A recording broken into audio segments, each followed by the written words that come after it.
तो अल्हम्दुलिल्लाह जैसा कि आज हमारी शॉप का इब्तिदा हुआ और हमारे मोहल्ले के इमाम साहब आए कुरान खानी करे, बहुत खुशी हुई आज। और हमारे वहाँ वैरायटी में समझ लो co-ord set, night dress, top वगैरह मिल जाएगा।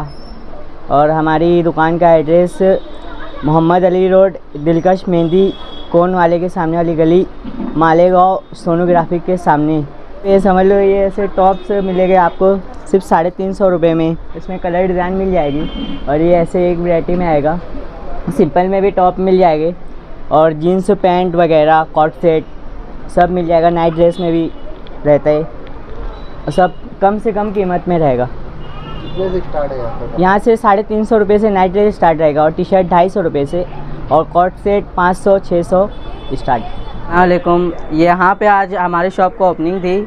ये 3 दिन का ऑफ़र रहेगा। ये कॉट सेट है 600 वाला 550 रुपये में दिया जाएगा। बैगी पैंट 350 रुपये में दी जाएगी और जो टॉप है वो 350 रुपये में दिया जाएगा। ऑफ़र सिर्फ ऑफ़र 2-3 दिन का है। आप विज़िट करें, हमारा एड्रेस याद रखें, दिलकश मेहंदी कोन वाली गली, मालेगांव एस्केरे के सामने। एक बार ज़रूर तशरीफ़ लाए, हमारे को खिदमत का मौका दें।